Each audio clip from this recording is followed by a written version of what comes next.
Hello and welcome to Granada Reports. Hello there. On the programme this evening. The people of Blackpool South have spoken for Britain. They have said to Rishi Sunak and to the Conservatives they've had enough. A landslide beside the seaside for Labour, but a mixed bag of results across the northwest as voters have their say. Some success for the most colourful character in the elections has the Gaza factor. A great help to George Galloway. You could say I'm a happy man today. I'm as happy as inside Keir Starmer is unhappy.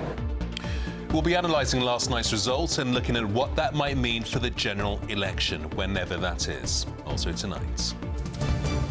Kept apart for more than 10 years, the teenager reunited with his dad, who's serving an indefinite jail sentence for a petty crime. An exclusive report coming up. In sport, how Salah and Klopp have kissed and made up after their touchline spats. And in the weather, here comes the long bank holiday weekend. Some of us are very excited about it, some a little more sedate. All the details coming up shortly.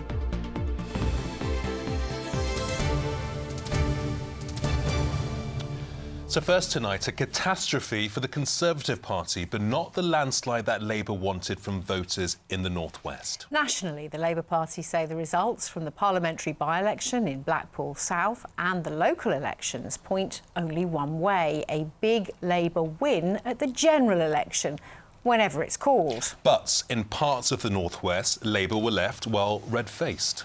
In Blackpool South, Labour's Chris Webb crushed the Tories, the third biggest swing from Tory to Labour in a by-election since the Second World War. Labour also won strongly in the heartlands at the local council elections, places like Knowsley, Sefton, Tameside and Wigan, and fought off the threat of George Galloway's Workers' Party in Rochdale. But they failed to take big target councils like Bolton and Stockport, and they actually managed to lose control of Oldham Council. It's thought some of those votes deserted Labour because they're in seats with large Muslim populations angry at Labour's stance on Gaza. So, what does it all mean? And remember, there are still some results to come in. We'll have some analysis and insight in a moment after this report from our political correspondent, Andrew Misra. A big step for Labour in Blackpool South. Hometown glory for their new MP. And a sign their leader may soon make 10 Downing Street his new home. Here in Blackpool, a message has been sent directly to the Prime Minister. That message came through from voters overnight in big numbers. Labour Party, 10,825. Labour celebrated their third largest swing from the Tories since the Second World War. We never took anything for granted. This seat's only been Labour once in its history, so we were out every day speaking to voters. When I was selected as the candidate last year in March, we've been out every single week speaking to thousands and thousands of voters. Nothing was taken for granted. The Conservatives had to settle for second in a by-election triggered by former Tory MP Scott Benton quitting after a lobbying scandal. By-elections are notoriously difficult. I had a really difficult background with this one, as you know. Turnout's been incredibly low too, so there's been a few factors against it. Conditions seemed favourable for Reform UK, who finished just 100 votes behind the Tories. There's a clear message that people want change. Really, people do want change. And Reform, I think this is a record for Reform UK. So it's, I'm so excited about this. This is just the beginning for me. Painting the town red proved harder elsewhere. Labour failed to gain a majority on Bolton Council. I think most people really expected tonight the Labour Party in Bolton to take control of Bolton Council. Well, they've actually fallen back. They've lost 2 seats.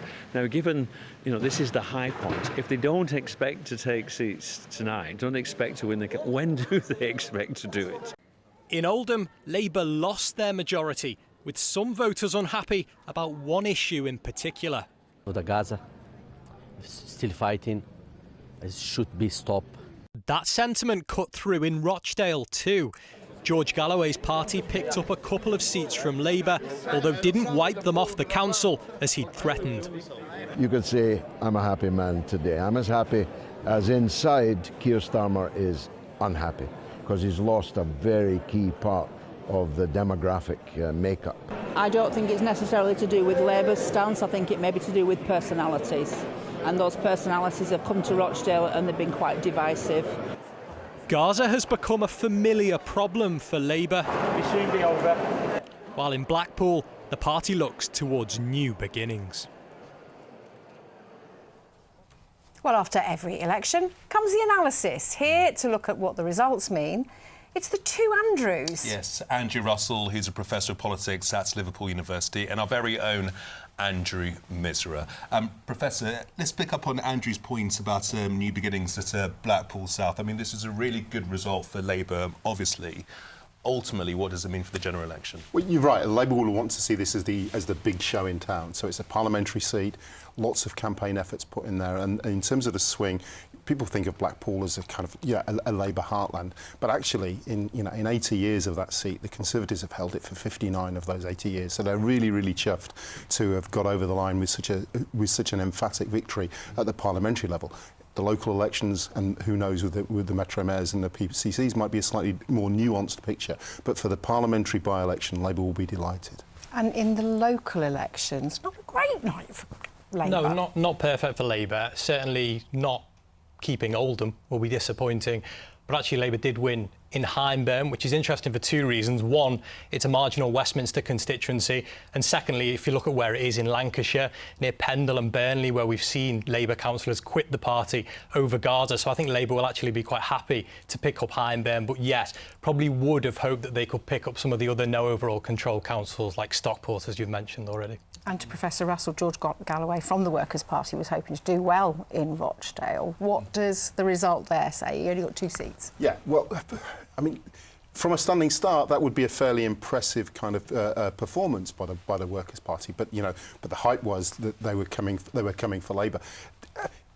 Actually, if you put the mosaic picture together across our region, you can see that Labour losing to independents in Bolton, they're losing to the Greens in Sefton and also in Bolton as well, and as well as what happened in Rochdale. You could see that there are signs that it's not a foregone conclusion for Labour, and the places where Labour were established as almost the kind of the northern government, there were signs that actually there was some anti-Labour voting that's possible at the edges. So Labour's challenge now, in many ways, is to tell its supporters that it's not in the bag. They've actually got to think when it comes to a general election, which will now probably be in November.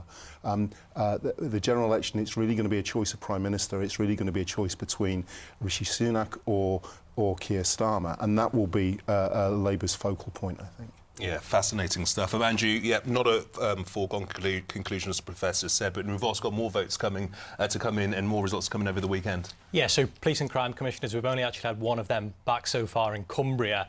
Quite a significant win for Labour. That role had been held by the Conservatives since 2012, so they'll be pleased with that as well. We've got Police and Crime Commissioners to come through in Lancashire, Cheshire and Merseyside as well over the weekend, plus those mayoral counts for Greater Manchester, Liverpool and also one in Salford.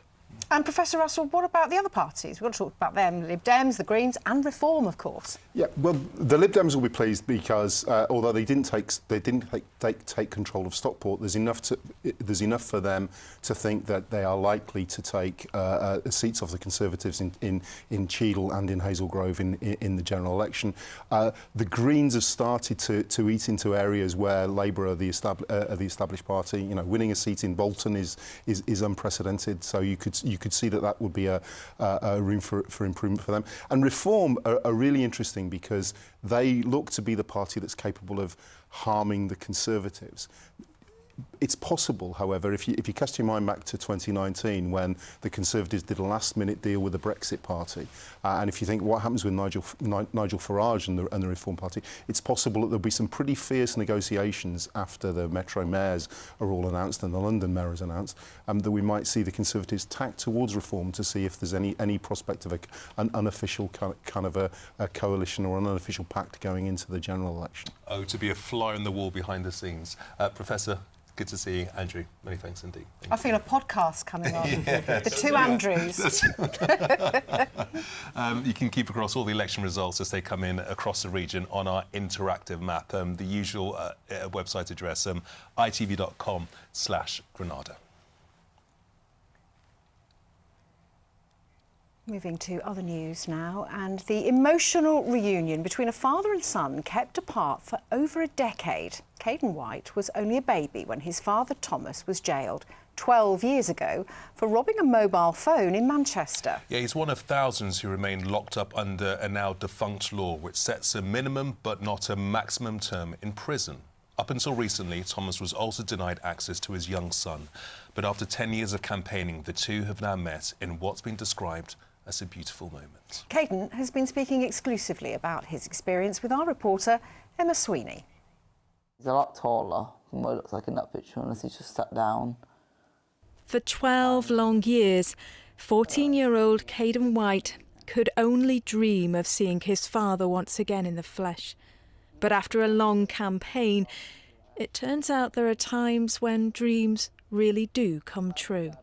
What did you say to each other in the moment when you first met? He said to me, "You alright, son?" And I just said, "Yeah, I'm fine." And we gave each other a massive hug, and it felt good because I just felt how long he was waiting for that to finally give me that hug. It felt that good for him and for me. And what was the overall atmosphere like in the room at that time? My nana was bawling her eyes out. The social worker was crying. But yeah, it was dead. It was just so dead emotional all around. Nana barely got to get a word in half of the time. We was just having pure conversations constantly. It went dead well. It was back in 2012 when Thomas White was jailed after committing a petty crime that would change the course of his life for good. Thomas was on a night out in Manchester and making his way home, and he met with two men who was missionaries who came here to spread the gospel.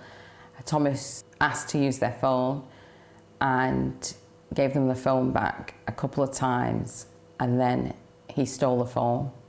So he was then charged with street robbery. Thomas, who has additional needs, was told he'd serve a minimum of 2 years behind bars.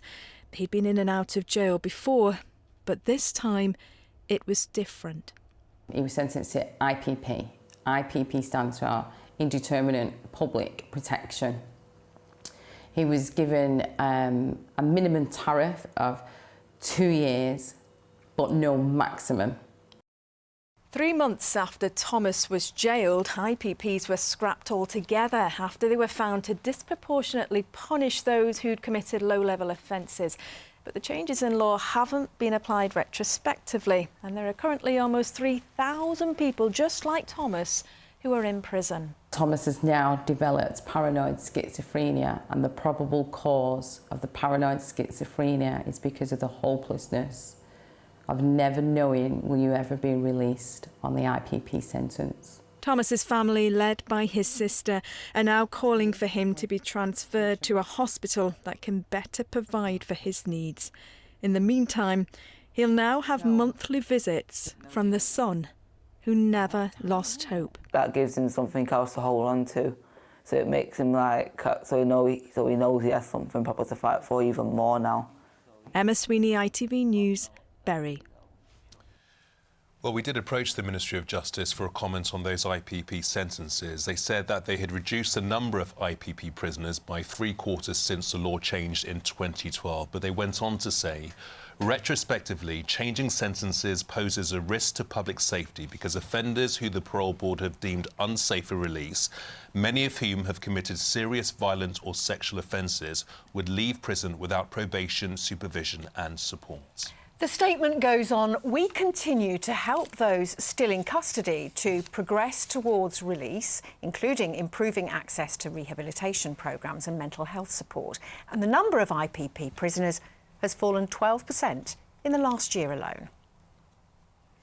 And in the rest of today's news, Barry Manilow has announced a backup plan to move his Manchester performance away from the Co-op Live Arena. The new venue has suffered major setbacks and has now cancelled all events until the new scheduled opening night on the 14th of May. Manilow has also booked the AO Arena for his show on the 19th of May as an alternative venue. It comes after Take That announced they would be moving all 5 of their gigs to the AO Arena. Detectives are continuing to question a man in his 50s on suspicion of murder and attempted murder after a teenager was shot dead in a house and another seriously injured following a suspected burglary. Police were called to an incident on Eccles Road in Whaley Bridge in the early hours of Wednesday morning. A man in his late teens was found with fatal gunshot wounds inside the property. A second man, also in his teens, was also found with a gunshot wound nearby in the same road. He's still in hospital and has been arrested on suspicion of aggravated burglary. A fourth man, who's in his 20s, has been arrested on suspicion of aggravated burglary after the vehicle he was travelling in was stopped on the A6 near Chapel-on-the-Frith. A man from Manchester has been jailed for life after being convicted of murder for the second time. 45-year-old Matthew Jones of No Fixed Abode was originally convicted in 2021 of the 2018 murder of William Phelan in Harper Hay. The Court of Appeal quashed the verdict the same year and ordered a retrial. Now, a jury at Manchester Crown Court has unanimously convicted Jones of the knife attack. He's been jailed for a minimum of just over 15 years.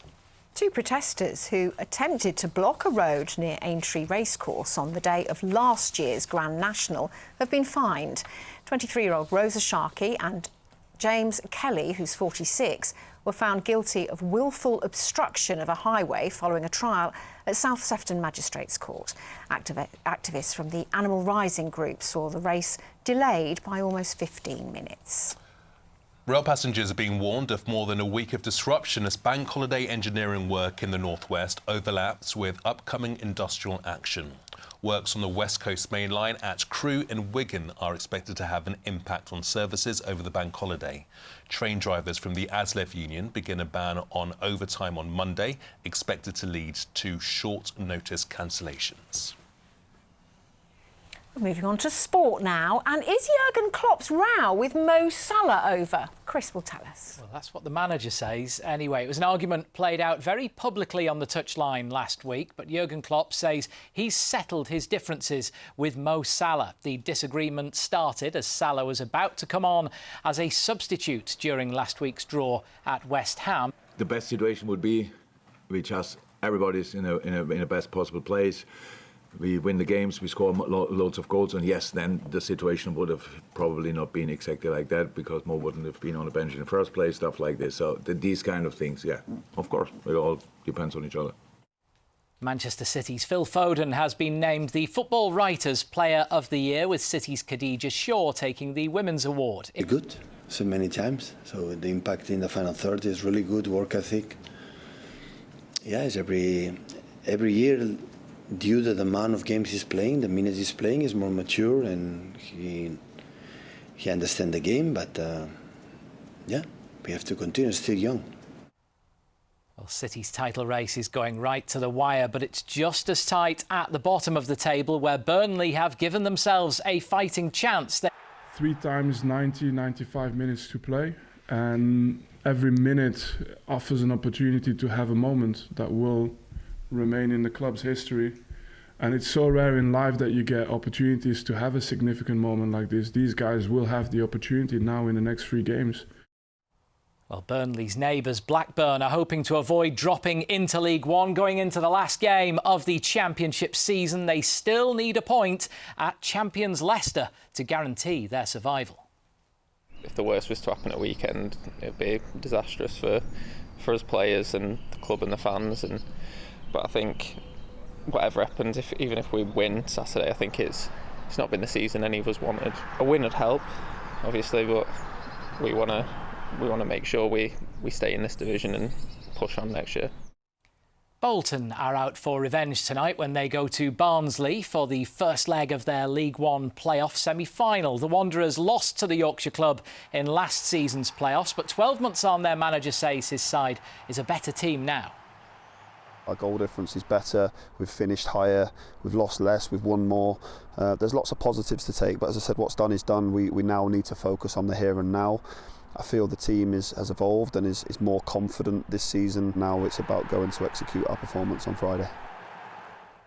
It's been 31 years since Crewe lost in the playoffs, so they'll head into the League Two semi-finals in confident mood. They face Doncaster in the first leg on Bank Holiday Monday. Manager Lee Bell experienced playoff glory with Crewe as a player 12 years ago. It's easy to go the other way and tense up and, you know, liken it to a tennis player right at the end of a game. You know, when they're serving, they say they tighten up, don't they? And, you know, you've just got to relax and enjoy the moment, because if you do go the other way, and, you know, the occasion could pass you by. The couple of games that we've got guaranteed could pass you by. In Rugby League, Salford are at Huddersfield tonight, while Warrington could go top of the Super League table if they manage a big enough win over Hull. That's because Wigan Warriors managed to beat the early season pace setters Catalan Dragons last night. In their first meeting since last year's grand final, Wigan fought back from 8-6 down at half-time to win by 30 points to 8.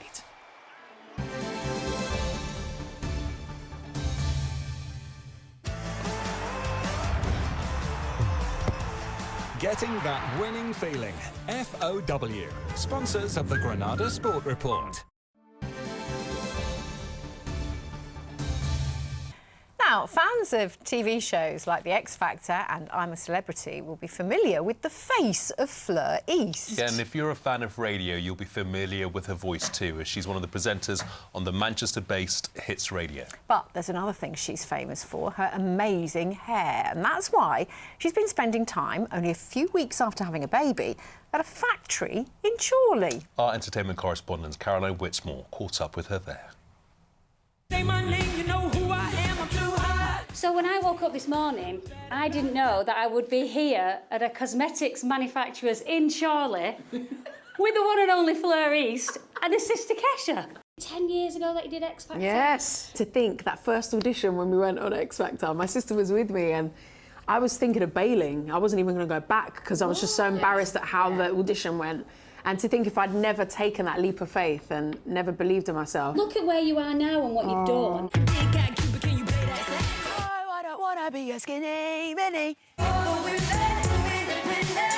So grateful. I don't take any of it for granted. Take us back to the beginning. Where did this all begin then? We've never been to Chorley. This is actually our first time. It's our first, but it definitely won't be our last. We just decided that we wanted to create a legacy, a family legacy, and work on something together. This is an idea that we thought about in 2020. We lost our dad during that time. Our dad was always encouraging us to, you know, start a business together. We are officially launching our own hair care range called Curl Kitchen. It's actually in our hair right now. It all begins growing up in a dual heritage household. Yes. So we've got our mum from Ghana, our dad from England. Yeah, our dad doesn't put enough product in, our mum puts too much product in. Oh, okay. It's like the battle of the hair, This sounds like me. I'm ready for the scramble. My little daughter's going, too much, Mum. You're making it greasy. It's called black soap shampoo. We formulated the whole range in Ghana, where our mum's from. Wow. So we took it right back to our roots. Yes. Can we just have a moment, though? You look incredible. You've just had a little baby girl. 6 weeks old. She's so fresh, she's still so small. Now that Nova is here, she is all the motivation that I need, honestly. She is my get up and go. You're not looking tired at all. Is she sleeping? She's finally sleeping. She has one wake up in the night and she's like clockwork. It's like the clock strikes 2 a.m. and I hear and I'm like, oh, here she is. Give her a feed and then she's off to sleep again. She's a bloody animal. 2 in the morning, she's up. She's like her mum. And you did live in Manchester for a while, didn't you, doing Hits Radio? Loved living in Manchester. So I lived in the Green Quarter, you know, just near the Arndale Centre. You're off at the moment, aren't you? Back in September. Yeah. Best of luck with it. Thank you. And come back to Chorley very soon. Oh, we will. We'll be back. I might move to Chorley, actually. Quite like it here. I love both of them even more now. Yeah, very Now, cool. The bank holiday weekend weather with Emma. Have you burnt tea again? I'm scraping the cooled oil into the bin, not the sink. Can we eat outside? It's nice. United Utilities sponsors ITV Granada Weather. Hello there. Well, it was the hottest day of the year so far yesterday for us, up to 23.3 Celsius in Crosby, but 10 degrees down on that today. Quite a different feel and look, as you can see there. But of course, the weekend is here and it's a bank holiday. So what are the prospects? Well, to be honest, they are looking rather mixed. There will be some brighter spells around on Sunday and Monday. And actually on Monday, if you catch one of those brighter slots, it will actually feel quite warm in the sunshine. I've said actually quite a lot there, haven't I, actually? So low pressure keeps things quite messy over the weekend, but by Tuesday we're expecting pressure to build from the west there. That's going to kill off any showers. It'll keep things mostly dry from midweek onwards next week. However, again, it's a pretty cloudy high, so not wall-to-wall sunshine, but still maybe something to look forward to. Rewinding to the next few hours, it's all looking quite wet out there. Don't take the positioning of these showers and downpours too literally. There are still some question marks over the positioning and the distribution. There could be some rumbles of thunder, but a low risk of that, really. And because of that dense cloud cover, temperatures holding up well, some mist and murk over the tops of the hills. Then we're into tomorrow. The sun is up at 5:28, sets about 10 to 9 in the evening. And it's a damp start to the day, grey and murky, but improving through the afternoon. The north of our patch still stays a little bit grey, damp and drizzly, but further to the south, we are expecting some brighter spells to develop. It's just going to be less damp in the afternoon in the north than it will be in the morning. Those temperatures still suppressed and below average for the time of year. And then skies tend to clear as we head into Sunday, and we are expecting there to be some decent spells of sunshine on Sunday, some slow-moving showers on Monday. Bye-bye. It's a little bit burnt. United Utilities sponsors ITV Granada Weather. And just before we go, tens of thousands of people dressed as their favourite fantasy heroes in Liverpool. The Comic-Con event has taken place in the Exhibition Centre over the weekend and is one of the largest conventions in the world. Lord of the Rings star Orlando Bloom is headlining both days. It looks fantastic, doesn't Does look it? fantastic. My son would like to go to that. I'd like to go to that. That's all from us this Friday evening. I'll be back with the late news just after news at 10 tonight. Hope you can join us. Bye-bye.